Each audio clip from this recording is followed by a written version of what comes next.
So we move on to the next presentation. Well-known face, pianist. Just get back to my notes. Pianist and scholar Nicholas Kennedy completed his undergraduate studies at Sydney Con, graduating with first-class honours and the University Medal. He then earned a Master of Music distinction from the Guildhall School of Music and Drama. Nicholas's research focuses on piano music of the 19th century, and his writing has appeared in the Chopin Review, Sydney Undergraduate Journal of Musicology. His debut recording, featuring Beethoven's last 3 piano sonatas, was released on the Orpheus Classical label in 2021. Nicholas is currently a doctoral candidate at the Sydney Conservatorium. Nicholas.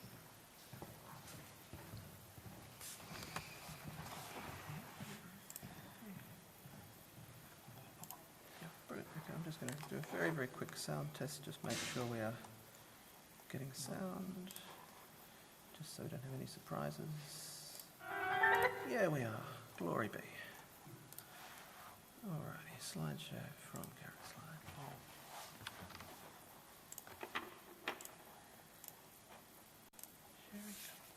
Beautiful. Let me know if you can't hear me.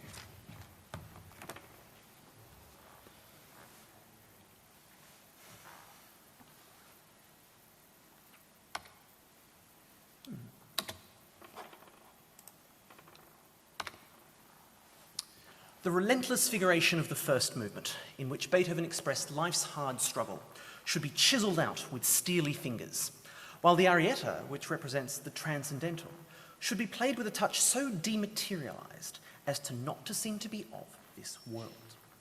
So wrote the eminent 20th century pianist Edwin Fischer about Ludwig van Beethoven's final piano sonata, opus 111.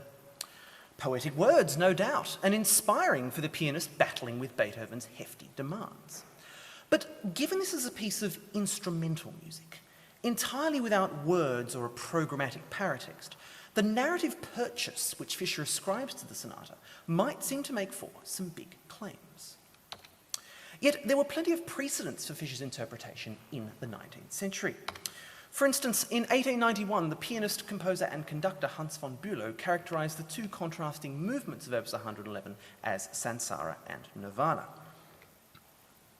Some 39 years earlier, Wilhelm von Lenz, famous for codifying the 3 periods of Beethoven's professional output, went into even more imaginative detail, invoking elements of the composer's biography.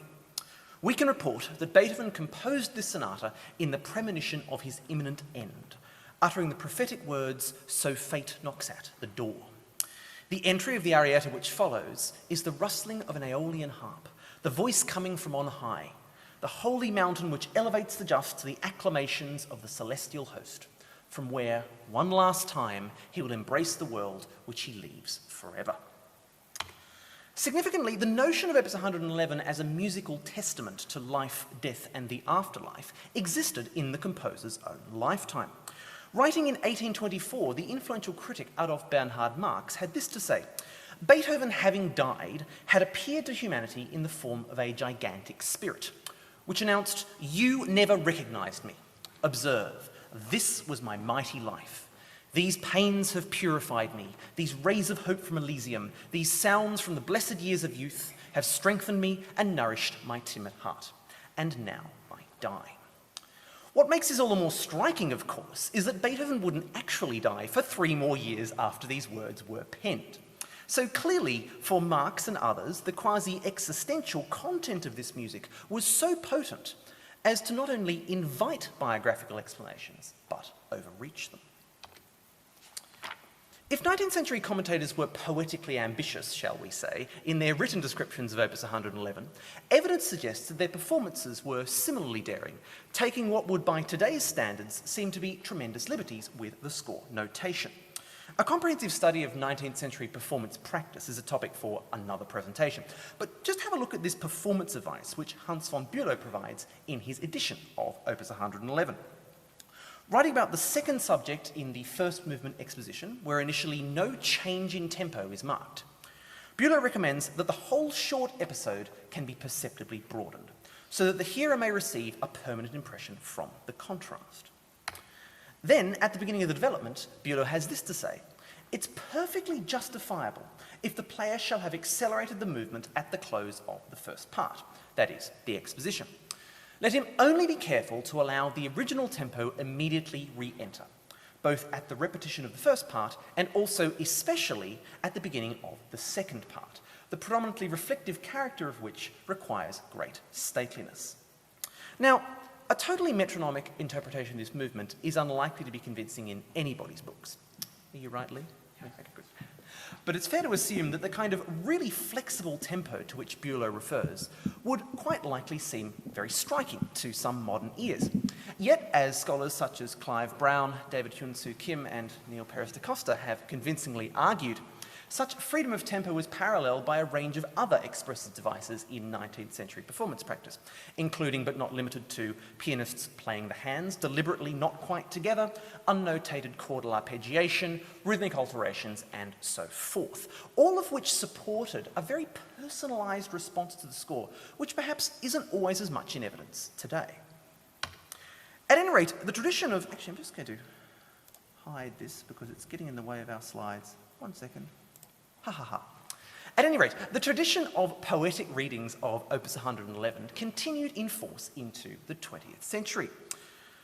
The fictional character, the music lecturer character, Wendell Kretschmar in Thomas Mann's novel Dr. Faustus, compared the added C-sharp passing tone in the Arietta theme late in the second movement of Opus 111 to a deep and silent farewell look. Kretschmar continued, "It blesses the object, the frightfully harried formulation, with overpowering humanity. Lies in parting so gently on the hearer's heart in eternal farewell that the eyes run over," i.e. your blub. "Now forget the pain," it says. "Great was God in us, 'twas all but a dream, friendly be to me." Hello? Thank you. The eminent philosopher Theodor Adorno, who was a buddy of Thomas Mann's, similarly perceived in this music a death-like leave-taking, departing not only this world, but interestingly, paradise too. For Adorno, the close of the Arietta variations has such a force of backward-looking, of leave-taking, that as if over-illuminated by this departure, what has gone before is immeasurably enlarged. Utopia is heard only as what has already been. So what of the modern era? Well, unfortunately, the rather more objective approach to both piano playing and writing on music, which predominates in this age of audio streaming and instantly downloadable music criticism, has seen a certain drying up of exegetic inspiration, including as applied to Opus 111. Some notable exceptions include books by Maynard Solomon and Benedict Taylor, both of whom have explained the oft-discussed transcendental qualities of the second movement in technical terms. For instance, how Beethoven manages to simultaneously achieve effects of stasis and movement through his treatment of rhythm. Wilfred Mellers, who's discussed the work in terms of Christian iconography, which is a bit wild, but very interesting book. And William Kinderman, who's identified how Beethoven uses the device of parenthesis in this work to hermeneutically telling effect. There have also been some poetically evocative turns of phrase applied to the second movement in particular, even when hermeneutics isn't the prime focus of the commentaries concerned. For instance, Dennis Matthews invokes a magic alternation of darkness and ethereal lightness, while Paul Becker hears a continuous striving to the heights. Equally relevant for our purposes are comments by 20th and 21st century pianist scholars on this work. I began today with a quotation by Edwin Fischer, who's a personal hero of mine. And similar remarks have been made by Claudio Arrau, Alfred Brendel, Jonathan Biss, and others. I'll come back to the words of these legendary artists throughout the presentation. Now, while the words of these pianists are undoubtedly inspiring, they sometimes lack specificity and nuance, particularly when it comes to the implications of their narrative or poetic observations for performance. With the possible exception of Jonathan Biss, who's extraordinarily detailed in his blow-by-blow narrative exegesis of Opus 111, comments by performers often fall into the rather vaguer category of this one by Daniel Barenboim. I won't attempt to impersonate his accent, but I'm so tempted. If the first movement of Opus 111 symbolises this world with all its struggles, the second movement is eternity, undisturbed. Great, so how does that influence my pedaling, right? Few scholars have done what Edwin Fischer started to do in the quotation I shared at the beginning, and directly yoked their poetic observations to specific elements of performance practice. And that's the lacuna which I would like to fill today. So what I'm going to do in the time we have remaining is pick 5 key sections from Opus 111. The introduction and coda in the first movement, and then in the second movement, the arietta theme, variation 4, and the coda. For each of these excerpts, I'm going to give a brief analytical rundown of narratively suggestive features of the music as I see it. I'm then going to model how these might be conveyed in performance, either by demonstrating live at the piano myself, or sharing brief video or audio clips of others.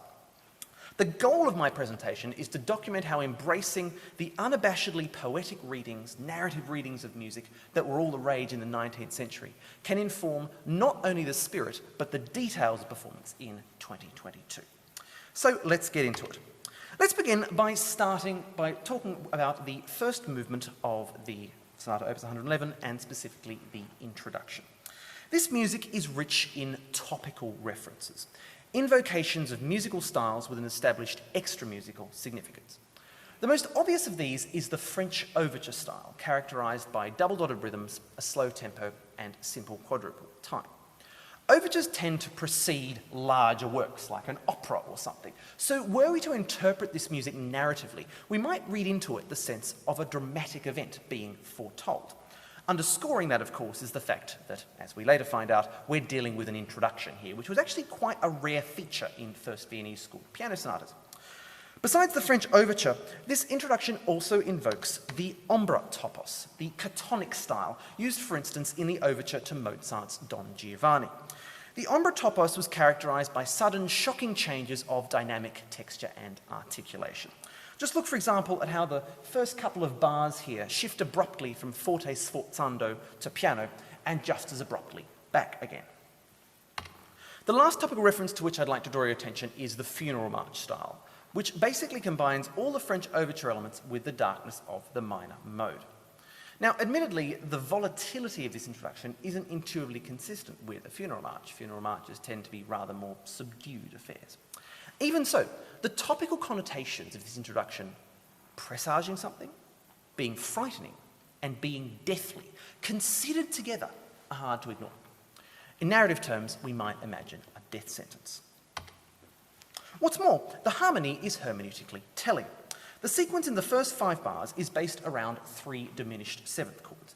The diminished sevenths of G, which you can see in green there, of C, and of F. Now, not only was the diminished seventh among the harshest dissonant chords known to Beethoven, but these 3 particular diminished sevenths partition the entire chromatic continuum, making the drama seem all-consuming.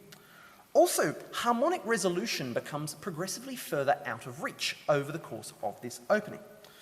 The first diminished seventh, the diminished seventh of G, resolves correctly to a root position G major triad. By the way, apologies for the lack of harmonic analysis on the score there. I just didn't want this slide to become too crowded. However, the second diminished seventh, the diminished seventh of C, does not go directly to C major, it ultimately does, but initially slips chromatically to another diminished seventh chord. Finally, the diminished seventh of F does not go to F at all, but instead moves to a B flat minor 6/4 chord. Now, the musically literate ones among you in the audience, which I imagine is pretty much everybody, will say to me, yeah, but B flat minor 6/4 normally resolves to F in a cadential 6/4, but this one doesn't. In fact, it initiates a longer chromatic collapsing inwards of the voices. It's this buckling effect, as though under external pressure. As such, reprieve from the crisis seems harder and harder to come by. Also, the writing has a rhetorical sense to it. The opening sounds to me like a stern, forbidding pronouncement, with that dramatic diminished seventh leap in octaves seemingly seconded by a full 6-part texture. What follows, though, is a much more fragile, even vulnerable sounding response. It's soft, it's cast in the more ordinary sounding mid-register of the keyboard, and it neatly resolves the harmonic tension with a 5/1 cadence in C minor. All's well, we think. But a rip-like arpeggiation and then another forte chord shocks us out of our reverie. That forte chord, by the way, is 5/6 in the context of C minor, rendering the preceding tonic resolution the sense of being just a step on the road to the next outburst. This sequence of events is not only rhetorical, but dialogic. following Lenz and others, we might imagine the interaction between a human protagonist and anthropomorphized fate. At any rate, there is then a rhetorical pause, see what I did there, rhetorical, before this sequence of events takes place again up a fourth. Then another pause, and we start again down a fifth. As such, we have the musical equivalent of tricolon in rhetoric, saying something 3 times, each time with a different inflection. Besides, the introduction enacts a kind of foreshadowing. The sequence of diminished seventh chords with which the movement begins comes to govern much of the music later, including the development and the coda of the main allegro. You can see an excerpt from the development on the right of the slide there with that colour coding, which hopefully makes it clear to see.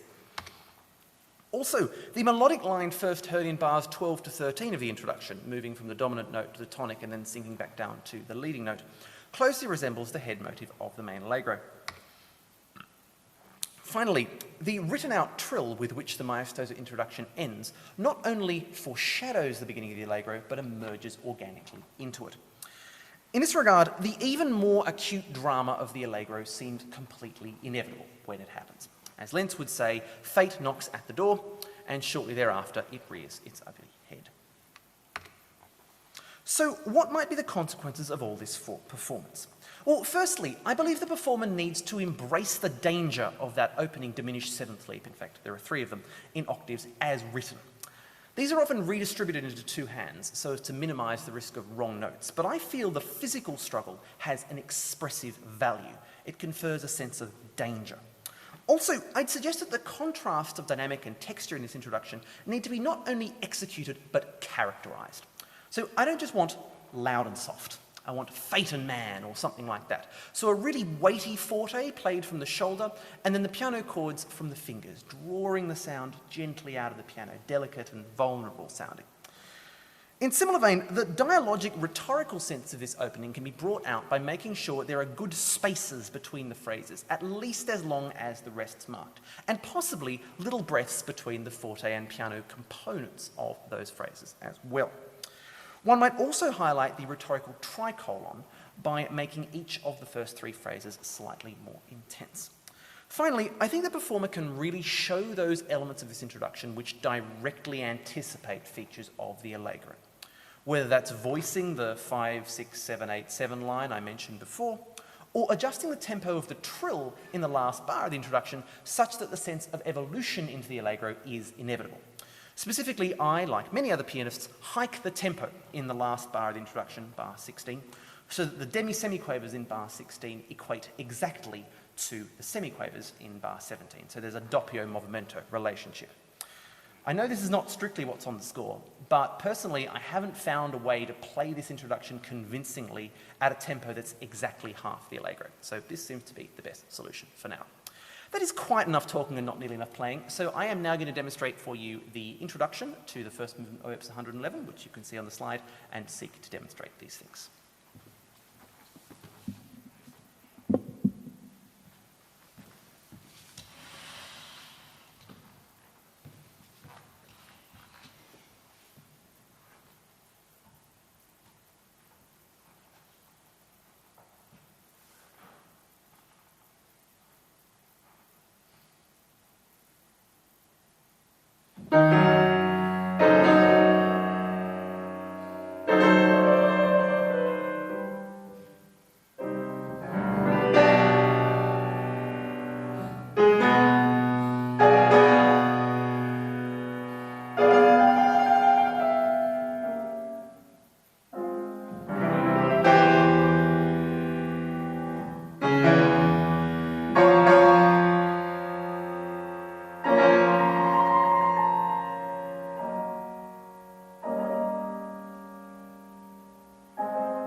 In which case, let's now skip to the coda of the first movement. From bar 146, we have this brutal tonic pedal in bass octaves, occurring as violent and quite destabilizing sforzandi on the offbeat. Above this, and in the same rhythm, we hear a sequence of harsh diminished seventh chords, often clashing with the bass. This, of course, is the same series of diminished seventh chords with which the movement began. Then the violence seems to ease somewhat. The articulation is mollified to portato, there's a diminuendo, and in bar 149, we land on a happier sounding F major 6/4 chord. While this F major 6/4 does not resolve as a cadential 6/4 or a passing 6/4, it might be an example of what Robert Hatten calls an arrival 6/4. A major 6/4 chord which serves as a point of resolution, and particularly in the music of Liszt, can take on a character of salvation. Following Lenz, Marx and others, I think of death blows here, apologies for the gruesome imagery, strikes which become less forceful as the victim yields. We might also invoke a gradual change in focalization, from the execution to the persona being delivered from suffering. So what does this suggest? Pardon, one more thing I want to talk to you about, the end of the coda. The music which follows, beginning in bar 150, is a great example of how absolute instrumental music can evoke different characters, in some cases simultaneously. The left hand here retains all the accumulated agitation of the movement thus far, consisting of agitated scalic runs based around the tonicized F minor triad. The right hand, meanwhile, states sustained and rather aching chords in minims, acting like a stilling force on the nervous sounding left hand. The repeated two-bar harmonic progression here moves from the darkness of F minor to the pure light of C major. And the melodic line in the top voice leaps further upwards each time, up to the heavens, perhaps. At any rate, the sustained minim chords appear to win out, and the movement closes on a quiet, peaceful tonic chord. If the sforzando hits before connoted death blows, then we might imagine the terror of the victim giving way to eternal peace. So now we can talk about performance. So how do I convey these things in terms of performance practice? Well, firstly, the destabilizing brutality of the violent sforzando offbeat chords seems to me to invite a pretty hard sound. I don't want to say harsh, I'm just going to say hard, with a very fast electrifying key attack. Then the touch might become a bit more cushioned, with more shock absorbing with the wrist, as that softening or yielding effect takes place. Rudolf Serkin, in his 1967 recording of this sonata, reinforces the effect of petering out by making a ritardando over the course of these offbeat chords, as though they're rhythmically expanding out. Have a listen.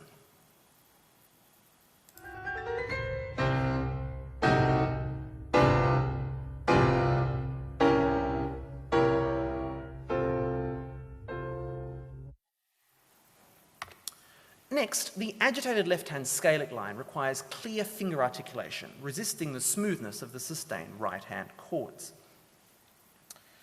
Finally, as at the beginning of the movement, the performer can bring out the sense of rhetorical tricolon, drawing each of the last three phrases to a more intense peak. Something roughly like this.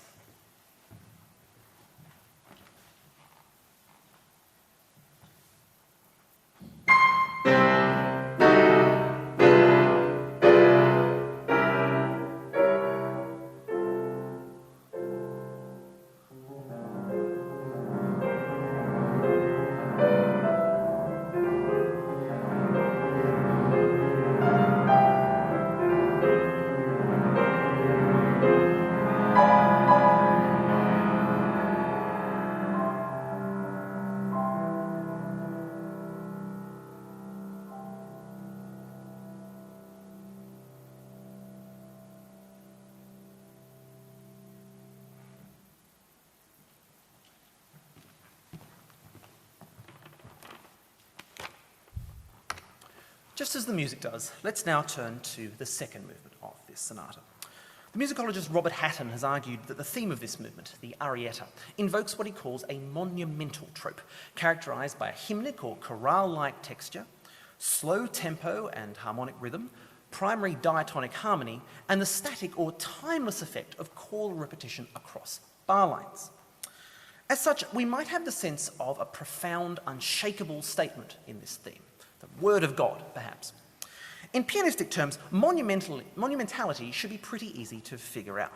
The sound would be rich and weighty with lots of core, bumped up lower voices, and what Boris Berman memorably calls an in-stroke, immersing the weight of the arm and shoulder slowly into the key. Monumental also suggests that the dynamic wouldn't be overly hushed. It might be soft, but there wouldn't be any muffling on a quarter pedal, for instance. Finally, the tempo would be pretty steady. Probably the best example I've ever heard of this interpretation of the arietta comes courtesy of Claudio Arrau. Of course, the fact that Arrau is an old man in this video, sweating away with eyes wide open in service of the music, only add weight to this reading. Have a listen and a watch.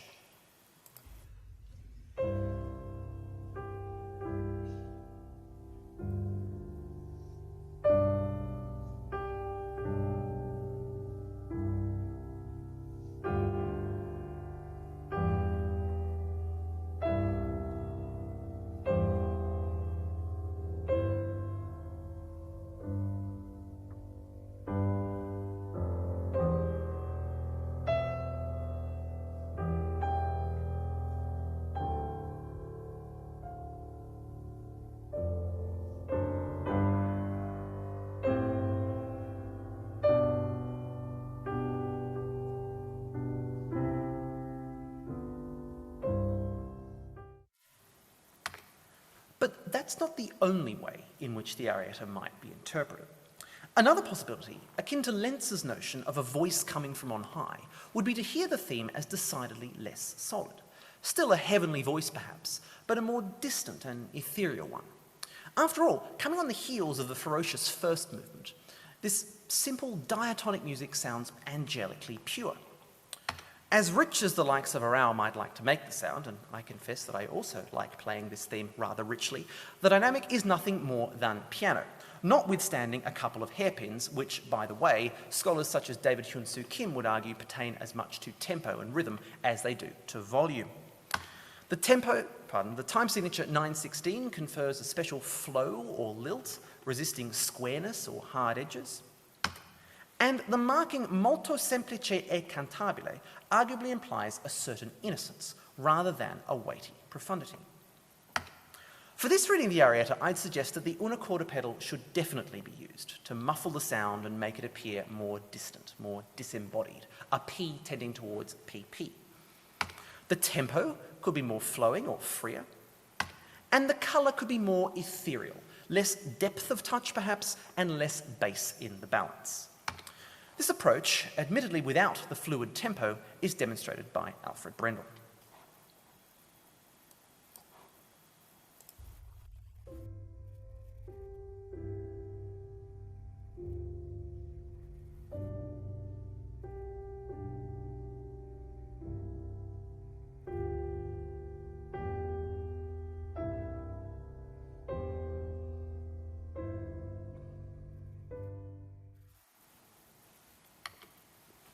Let's now look at the fourth variation which Beethoven writes on the arietta theme. Probably more than any other part of the sonata, variation 4 has inspired commentators to think of earth and heaven. Arrau writes, the beginning of variation 4 already has nothing to do with one's personal existence. I think of it as the breathing of nature, or as going down to the mothers, die Müttern. That's a reference to primordial deities in Goethe's Faust. Arrau continues, then comes this marvellous ascent to a mystical ecstasy. There is a phrase in Goethe that describes it. Goethe again. Der Fall nach oben, the fall upward. In musical terms, or analytical terms, shall we say, variation 4 begins pianissimo, with rumbling tremolandi in the bass and quiet, sustained offbeat chords in the right hand. These right-hand chords have a grounding, calming effect, despite their rhythmic positioning on the offbeat. The quasi-subterranean effect of this writing is heightened by the contrast with the preceding variation 3, which was hugely exuberant and leapt across the entire keyboard. Then, in bar 72, a leggermente scale in parallel sixths ascends from the earth to the ether. In the bars which follow, we hear seraphic roulades in the treble, which are both very busy and, in their fundamentally ornamental nature, seem to go nowhere in particular. They just kind of float. Jonathan Biss reports that his late teacher, the great Leon Fleischer, used to describe this figuration as angel babble. Andras Schiff calls it stars in his masterclasses. I'm going to go with angel babble for today, but I like both of them. Beneath the angel babble lie bell-like tones in the left hand, often repeated notes. The dynamic is sempre pp, and the effect is totally magical. In performing Variation 4, I'd suggest that the left-hand tremolandi need to be very legato, with shoulder weight connecting those notes, rather than any kind of rattle. My teacher in London used to tell me off for playing this like a fire alarm. Above that, the syncopated chords should be soft but deep in touch. Nothing fluffy or superficial about these. Next, I'd say that the ethereal embellished repeats, Fleischer's angel babble, should be delicate but bright in sound, whether or not the unicorda pedal is used. And that, of course, depends on the piano and the acoustic and all of these things that performers have to contend with. I play the right-hand roulades not especially legato, so as to preserve their clarity. Conversely, I render the left-hand tones only mezzo staccato, even possibly portato, and under a bit of pedal, so that they ring like heavenly bells. Lastly, this might be a controversial point, but I also favour an infinitesimally more flowing tempo for the angel babble than for the subterranean material, so that the angels can soar unencumbered. I'll now play you the beginning of Variation 4, which is a tricky thing to play in isolation, but let's see how we go and seek to demonstrate these things.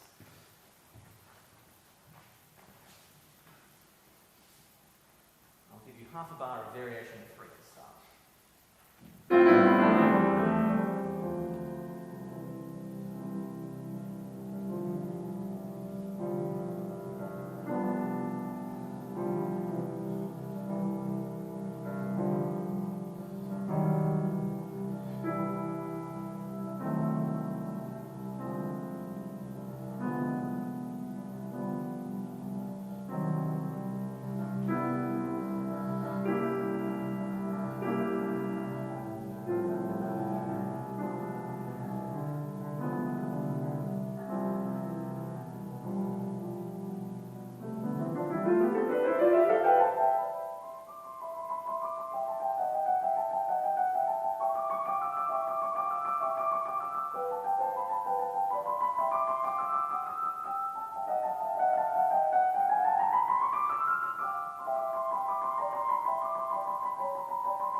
Which brings us to the coda of not only this movement, but the entire sonata.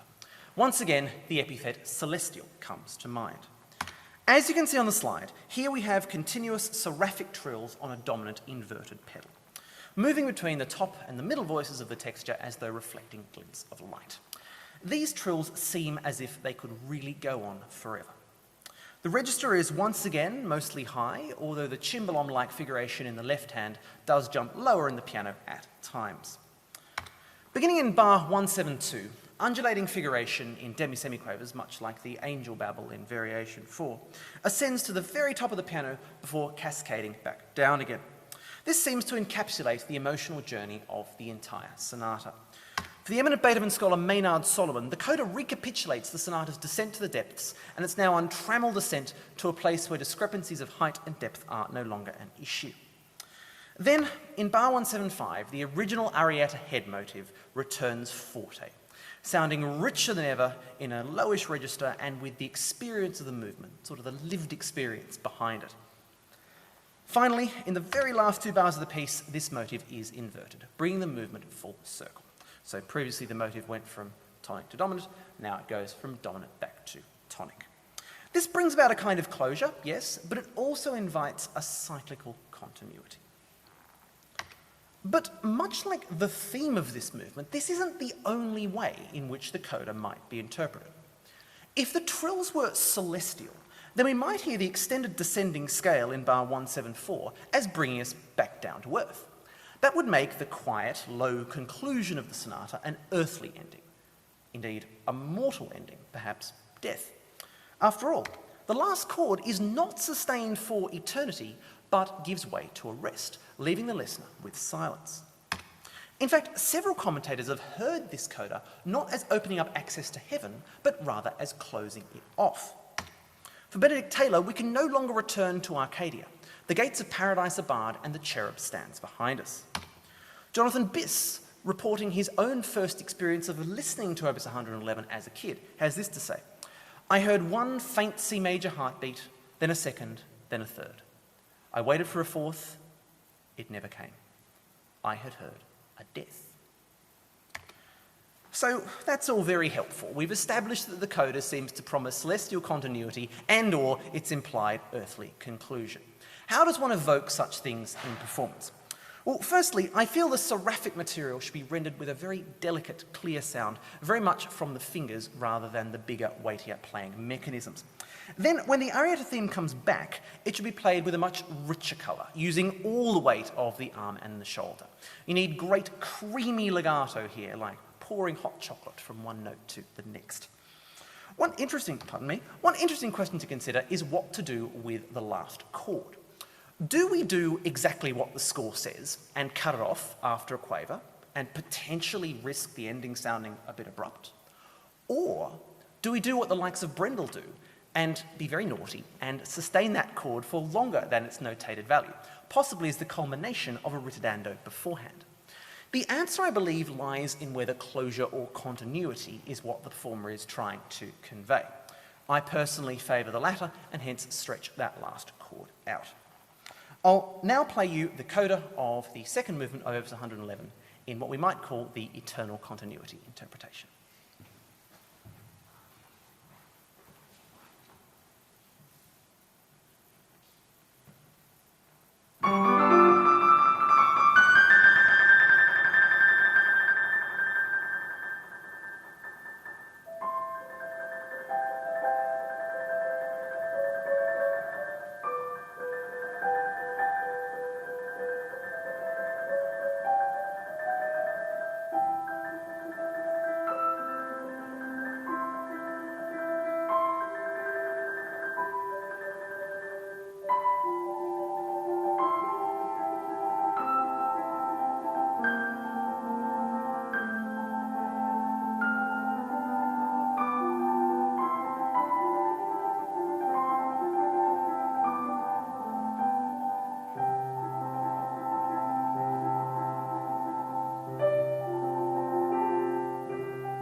So, aside from the intellectual curiosity, why should we care about analysis such as I've presented in today's presentation? Why should the links between the way in which a performer hears the meaning or significance of a passage of music and the way in which they play it be any more than a thought bubble in the practice room, which, let's face it, is probably intuitively obvious to many of the performers in the room anyway? In this presentation, I've shown how embracing the sort of unabashedly poetic, even fantastical narrative analysis, which was all the rage in the 1800s, can practically inform performance decisions at the micro level. My goal in doing that was partly to advocate for a little relaxation in the relentless objectivity which today we often apply to music, whether that's in modern recordings edited to a hair, or piano competitions in which the merest scratch can see a contestant eliminated. Certainly, I think embracing a dose of 19th century fancy can be really helpful in pinpointing what the music means to us. My broader aim, though, was to go some small way towards documenting the process of a performer's passing of a seminal work and how this actually influences their thinking when preparing for a performance. Now, of course, we can never assume that every single detail of a performance is the direct result of a particular hermeneutic interpretation. The instrument, the acoustic, the occasion, the performer's mood, the performer's individual strengths and weaknesses, all of these things factor into the equation. But surely, if we can develop a better understanding of the detailed connections between exegesis and real performance practice, then that will make for analysis with a fuller awareness of its performative implications, performance with a more comprehensive theoretical framework, and a richer and more engaging experience for readers and listeners alike. Thanks very much.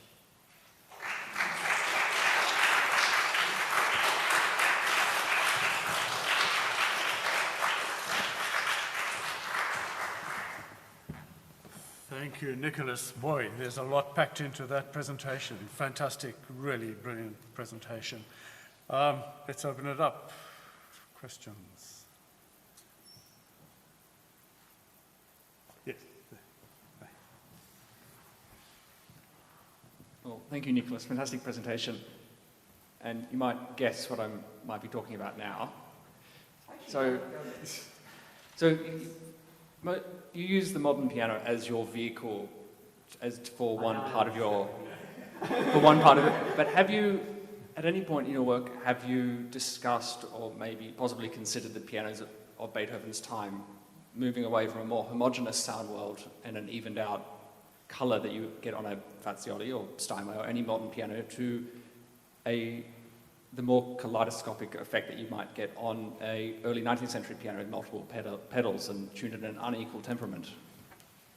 Just your thoughts on that. Well, thank you very much for that question, Nathan, and thank you for giving me a legal opportunity to expand my presentation in this direction. I really wanted to talk about that, but I didn't have time. So the short answer to your question is yes, I have considered it. And yes, I am acutely aware of the differences not only in tone colour, but also in technical potentialities between the instruments that Beethoven would have been playing and this beast. Absolutely there is a difference. And to an extent, I agree with Alan Maddox, who, for those of you not from the con, is one of our esteemed musicology faculty members here, that playing any composition from this time on a modern piano is basically a transcription. Right? We are playing it on a different instrument. It is a completely different ballgame. Certainly, I think some of the hermeneutic resonances or narrative resonances of music may have been different on a piano of Beethoven's time. Certainly with the lighter sound possible there. Also the looser action in some way. Well, not looser, but sort of it's somehow easier to press the keys down on certain pianos. For instance, the chains of trills. That might have been a lot more kind of lively on his piano than for us, whereas trying to make this thing move as quickly as we can, but it's not really working. Conversely, there are a lot of things that, as you alluded to, this instrument makes easy for us that were not easy for pianists in Beethoven's day playing on those pianos. You know, things like control and certainly effects of smoothness, which I certainly talked about in that presentation, be it in the smoothing effect of some of those sustained chords in the right hand when you've got more agitated figuration underneath. Certainly those things, I think, are related not only to the modern piano, but also modern performance practice. So if instead of playing, obviously it's different, right? But that's probably how they would have done it. So it's the short answer to your question is yes, I have considered it. Yes, I very much enjoy from time to time dabbling with historical instruments. It's something that I would like to dabble with more. I can see Neil grinning from behind you. Certainly that is something I want to delve into, but definitely it is relevant to any serious hermeneutic consideration of this music. There's a question over there.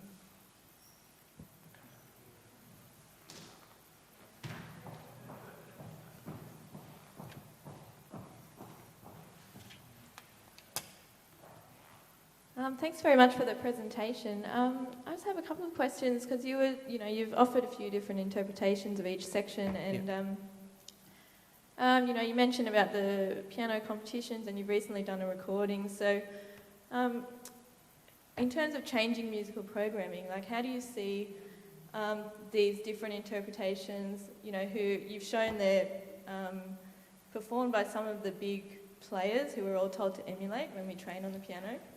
So how do you see like those different interpretations that you've shown and that you've modelled fitting into like the future of piano competitions and accepting mistakes, accepting, you know, like what's just been discussed over here with the differences of the other pianos, and say how this piano is very bright at the top and all of these kinds of things, in how that affects like these interpretations you've shown. So I don't know if it's a clear question, but how can this move forward then into the future of piano competitions, into the next recordings that you do and market and all of that sort of thing? Well, thank you very much for that question. In fact, I should say thank you very much for those 3 questions, because there are at least 3 in there. I like all of them very much. My short answer would be I am nowhere near either brave nor stupid enough to try and change the future of piano competitions. They are changed by established boards of adjudicators and teachers and people who have a lot more experience and clout than I do. And as a mere 26-year-old rookie, I don't think anyone would take me very seriously in that space. So what I try to do is just stay on the right side of those people until such point as I'm, you know, established and respected enough to actually change the system.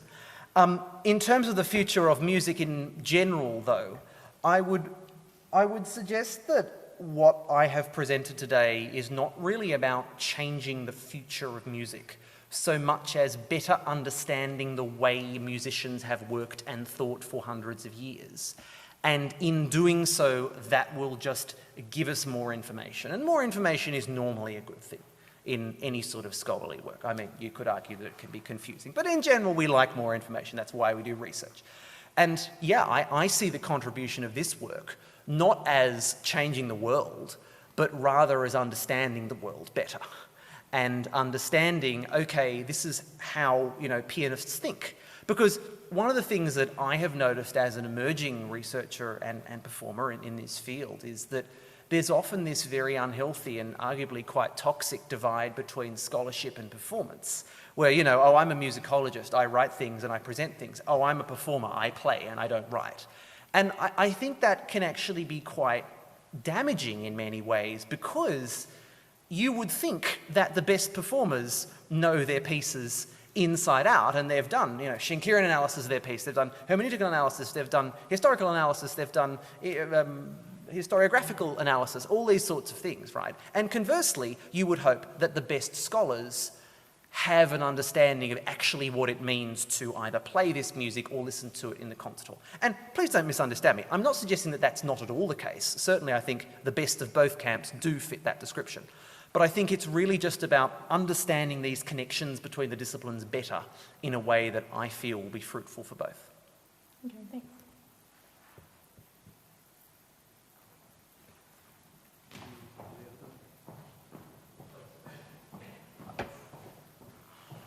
Neil will speak quickly. Thanks, Nicholas. I did see you do this before, and it was really beautifully done today.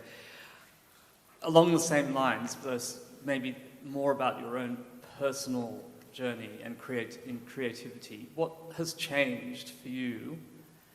You talked about the value of knowledge and understanding and the hermeneutic side of things. What's changed for you as a performer playing these are your favourite pieces?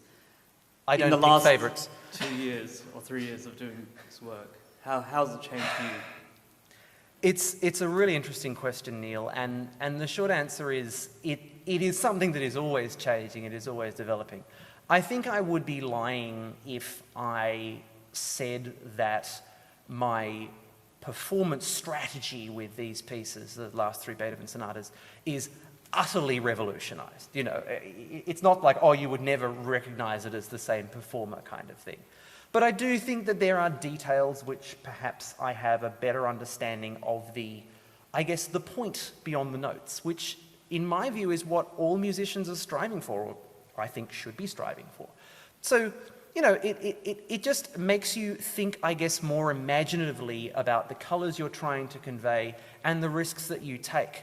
I mean, a good example is in variation 4 that I demonstrated. The eagle-eyed among you might have noticed that I would not get good marks for my pedaling in an undergraduate jury. I was actually very slightly pedaling across harmonic changes, which you're not meant to do. Not hopefully to the point of being blurred, although I'll reserve judgment on that till I've heard the recording. But, you know, pushing the boundaries, I guess, of performance practice because I have a sense of the murky in this variation, the inchoate in this variation, the sort of something that's not quite formed yet, and we're just feeling it kind of like a rumble rather than absolutely being sure of what we're experiencing or what we're seeing. So that's just one example of that. But I guess the short answer to your question would be it has sparked my musical and coloristic imagination, and in doing so emboldened me to take pianistic risks that maybe I wouldn't have before. And just to follow on, and we have to stop, I know, but it's been touched on by Nathan and Catherine.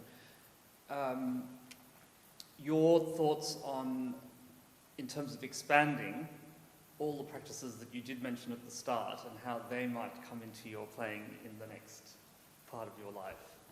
You know the practices I'm talking about. I sure do, don't worry.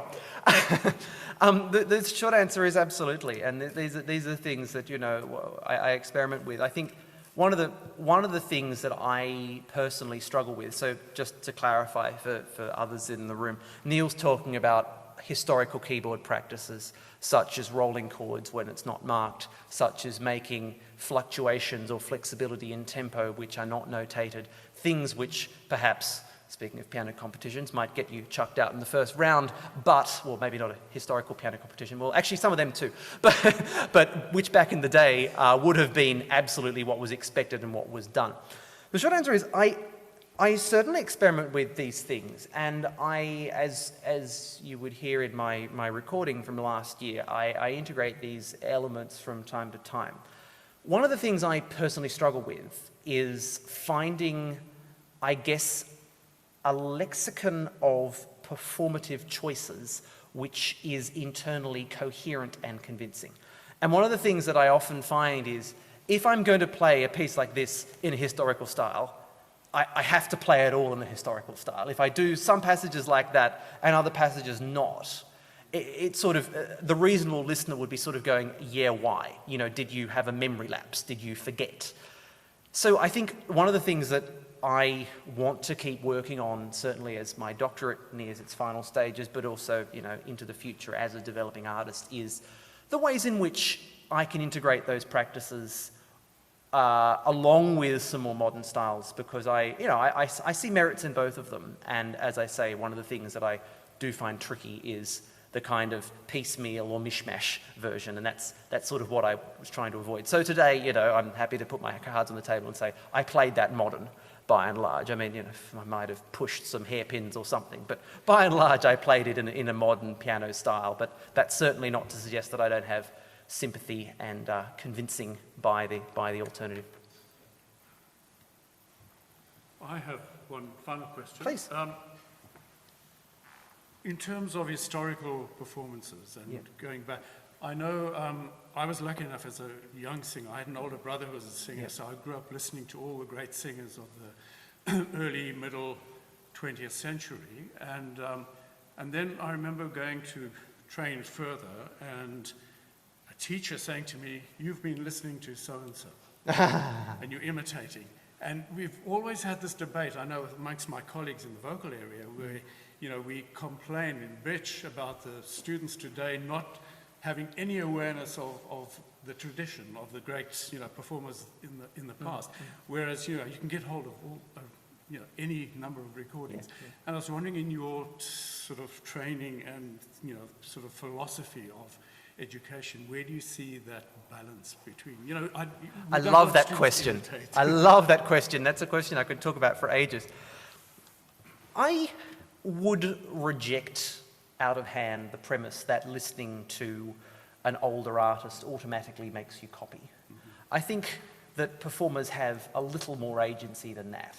I think certainly if you are just starting out, if you're a student, if you're a young performer, there is certainly sometimes a pressure to do what the greats do. You know, if you're playing your piece at a certain tempo and you hear that, you know, Rubinstein and Horowitz and Arau and Richter and Gilels all play it at a different tempo, and they all play it at the same tempo, you don't think that you might be right and they might be wrong. You think the opposite, right? So I think there is the risk of people feeling pressured to do what legendary artists of the past have done. But I don't think that that needs to be an automatic connection. And one of the things which I quite deliberately try to do is develop that critical distance. I have a nice metaphor I think of, which is whether or not I open the attachment. You know, I look at the attachment, I see it's there, but whether I actually click on it and, you know, possibly download a virus. Get a virus, yeah. Exactly. And so I think there is definitely a place for listening to recordings. I think that is something that's important. And I agree with you that listening to the great performers of the past is a necessary part of becoming a valuable contributor to the musical discourse.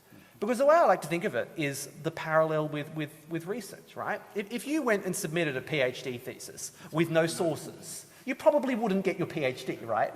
So why should you get a performance degree without any sort of hearing what other people have had to say?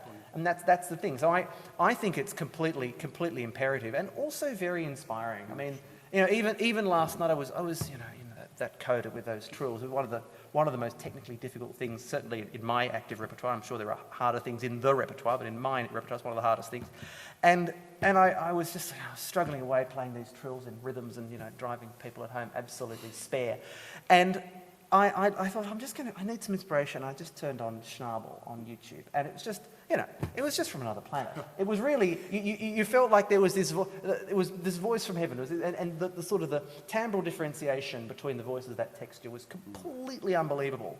And, you know, did that actually change the way I practiced it or played it? Probably not. But did that make me want to, you know, at 11 o'clock spend another half hour on those rhythms? Yes, it did, and I did indeed, and hopefully it worked.